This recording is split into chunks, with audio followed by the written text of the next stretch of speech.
Salut à tous, j'espère que vous vous portez bien.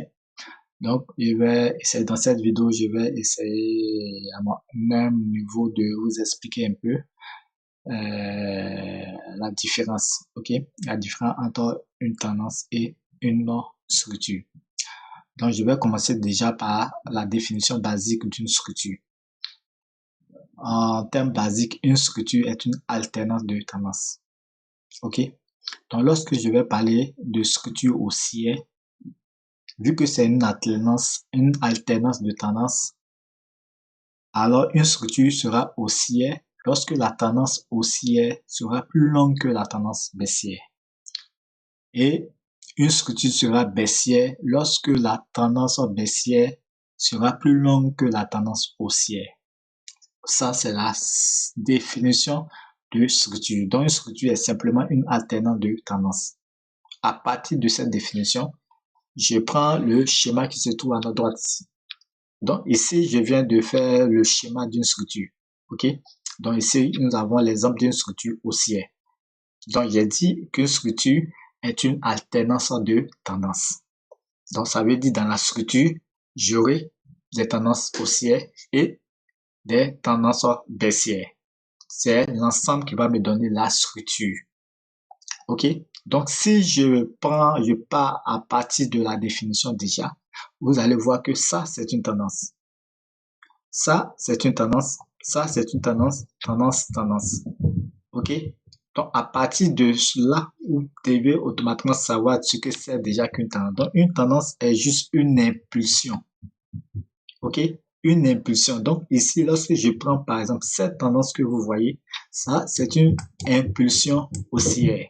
Et cette impulsion est caractérisée par la formation successive, OK, de chandeliers haussiers.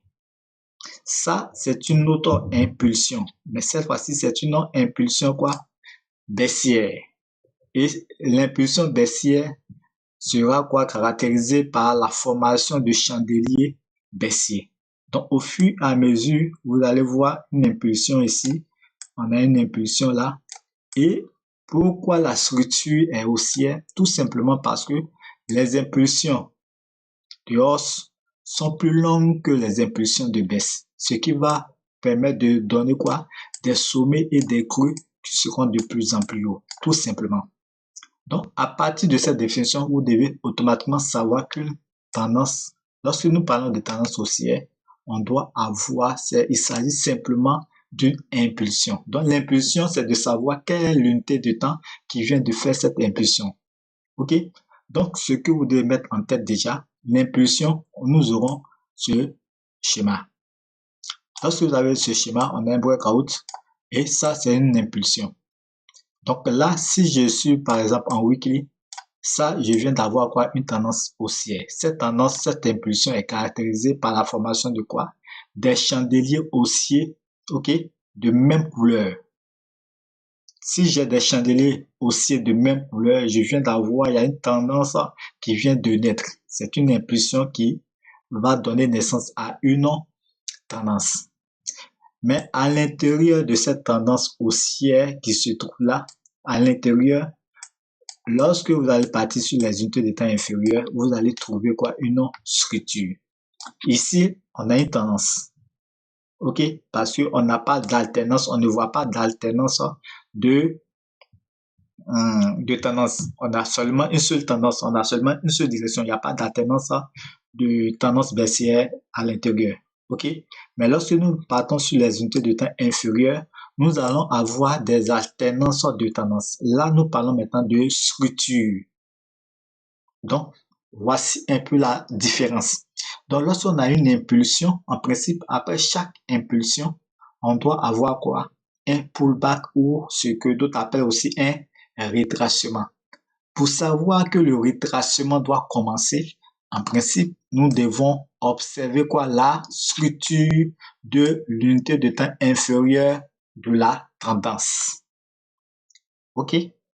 Donc, c'est la structure de l'unité de temps inférieure de la tendance. Donc, on a trouvé notre tendance et l'unité de temps inférieure juste après l'unité de temps de la tendance, ça va nous donner la structure. C'est là-bas que nous allons voir les sommets et les creux.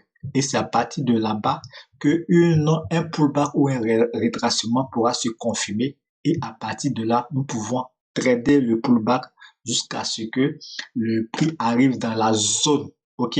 Parce qu'il y aura une zone où la tendance a pris à confirmer que c'est une tendance haussière qui vient de commencer.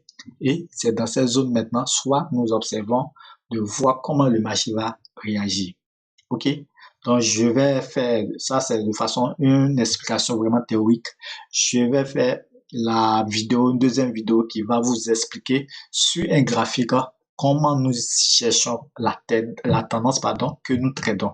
Soit je prends une tendance H4 et j'essaie de trader, soit je prends une tendance daily et je cherche à trader. Donc, en faisant cette différence, vous allez savoir à quel moment une impulsion qui naît, à quel moment le pullback va commencer, en fonction de l'unité de temps où vous avez observé votre impulsion. OK? J'espère que cela va vous aider et je vais faire des exemples sur les graphiques pour vous montrer un peu comment faire cette différence pour que lorsque vous allez pouvoir établir cette différence, ça sera plus facile pour vous de trader selon la direction qui est en cours et de pouvoir vraiment prendre vraiment le mouvement de rétracement. C'est vraiment ça le plus important, comment pouvoir prendre les rétracements et avant que le mouvement n'arrive dans la zone pour observer si le marché va briser ou non. OK?